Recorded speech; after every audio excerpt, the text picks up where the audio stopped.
Alam po ninyo, naniniwala ako na pwede nating masabing opportunity nating mga Filipino, marami pang iba at marami pang opportunity sa ibang bansa na hindi lang tayo magfo-focus sa kung ano ang mayroon ngayon dito sa Canada. Hindi ko sinasabi na hindi na dapat kayo mag-apply or what. Nasa inyo pa rin po yan, ano? Kasi may mga pagkakataon po na nababalitaan natin o kaya naman naririnig natin na bakit pa ako nagpunta ng Canada, hindi naman pala worth it. Hindi naman pala ganoon kalaki yung sahod and hindi naman pala ganoon kaganda yung pamamalakad, something like that. Yun ay, kumbaga, parang pag maririnig natin, parang ang laking frustration naman ng kabayan natin na yon, parang ganon.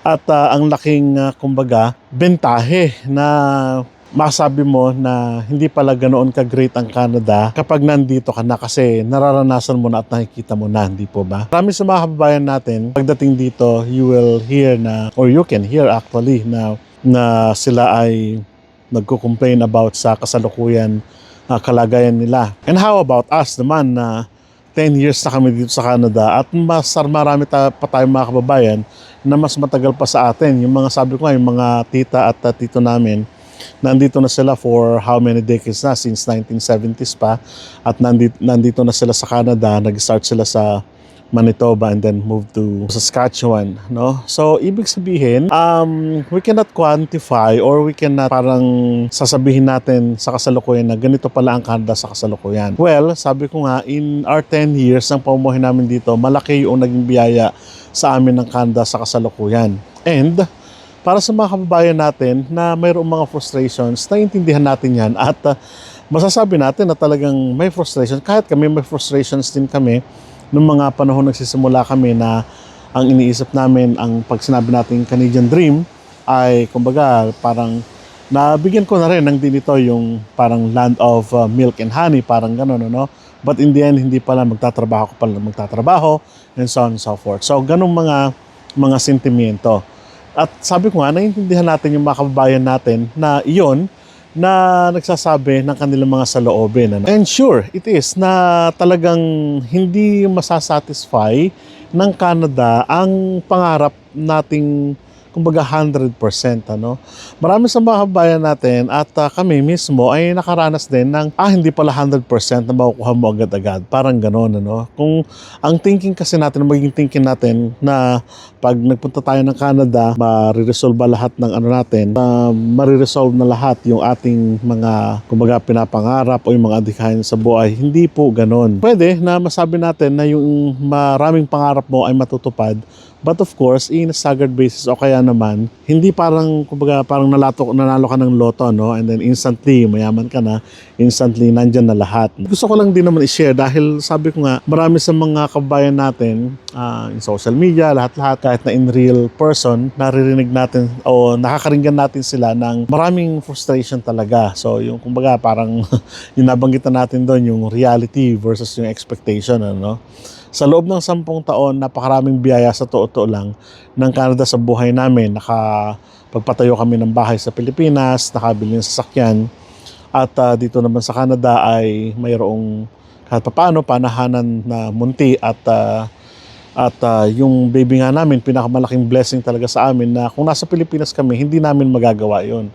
Kung nasa Pilipinas lang kami, hindi talaga namin, we can't afford na yung milyon na gagastusin sa check-up and sa sa IVF, sabihin na natin. Ano? Alam niyo naman po yan, di po ba?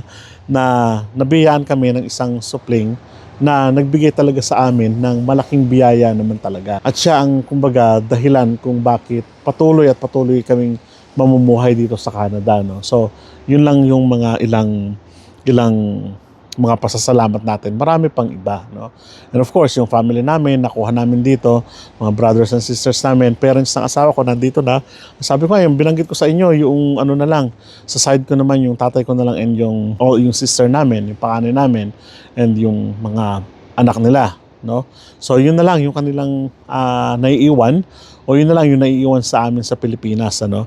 And marami pang iba na malaking biyaya talaga. So, ibig sabihin, in the process, yung pagkamit ng biyaya dito sa Pilipinas, hindi yung tulad ng sa inaasahan natin sa mga kabayan natin na, hindi pala ito ganun kadali, hindi pala ito ganun kasimple lang na makukuha mo na yung pangarap kapag nakarating ka na ng Canada. It's not like that, ano. And of course, hindi naman, sabi ko nga, marami pang iba. Hindi ito ang solusyon sa, kumbaga, sa instant na kayamanan ng isang tao, no, na parang mananalo ka ng loto na predictable, kumbaga na ito na yung kumbaga parang nanalo na ako ng loto, yay, parang ganon. Hindi ganon, no.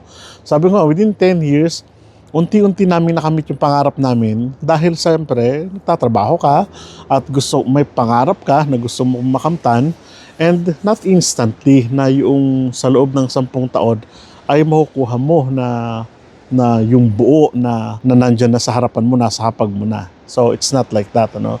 So, sa mga nag-expect ng ang Canada, kumbaga, ay, yes, parang solusyon, sort of, yes, pwedeng isipin natin ganun sa kahirapan natin sa Pilipinas. Pwedeng sabihin din naman natin na maging frustration mo ito, no? So, hindi naman lahat. So, ang sinasabi lang natin dito, within period of time, makakamit po yung mga pangarap mo sa buhay, but in a staggered basis, o kaya naman pwedeng sabihin natin na siguro mabilisan, pero depende pa rin, ano. Ang isa pa dito na tinitingnan natin, Canada, sabi natin, sa binanggit natin nung unang bahagi, hindi lang Canada ang solusyon sa ating trabaho, kahirapan, at sa maayos na pamumuhay.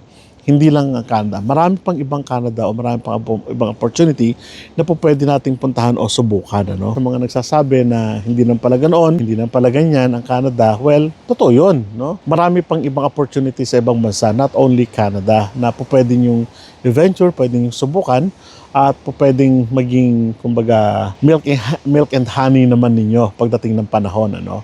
So, yun lang po yung sinasabi natin dito. Para sa mga kababayan natin na nawawalan ng pag-asa at nawawalan ng, kumbaga, amor sa mga naririnig nila na ang Canada ay, kumbaga, hindi lang pala ganoon ang maibibigay na pamumuhay, no? Dahil may mga frustrations yung mga ibang kababayan natin. At may katotohanan naman yun sapagkat, halimbawa, kung ikukumpara mo yung sweldo dito at sweldo sa ibang bansa, mas malaki sa ibang bansa, no? Pero yung standard of living naman at yung, kumbaga, ibang aspeto naman dito. Halimbawa, pwede mo makuha yung family mo dito, and kahit sa ibang bansa, pwede rin. Kaya lang, ang tinitingnan natin dito yung how about your future, no? Naniniwala pa rin ako ng Canada ay isa sa may pinaka-maayos sa sistema, pampolitika at ekonomiya sa kabuuan ng mga bansa sa buong daigdig, no? Pero hindi ko hinihinder yung kaisipan ng mga kababayan natin na ito lang, marami pang iba, no? Baka hindi lang talaga ito yung para sa iyo, pwede ka pa maghanap ng iba o pwede pa kayong maghanap ng iba. Baka bala nyo, doon yung makamit yung inyong mga pangarap naman, ano? So, huwag po kayong mawawalan ng pag-asa, no? Canada man yan, US man yan, New Zealand man yan, Australia man yan, Hong Kong man yan, Taiwan man yan, Singapore man yan, kahit nasa anong bansa, magtatrabaho pa rin tayo, at ang isipin pa rin natin syempre ay ang ating pangarap sa buhay, ang ating family, at yung makamit natin yung, kumbaga, yung long term na dreams na and ambitions syempre natin sa buhay, ano. So I hope ay may natutunan kayo sa araw na ito, ano. So kita-kita po tayo sa mga susunod na vlog. Hanggang sa muli po, paalam.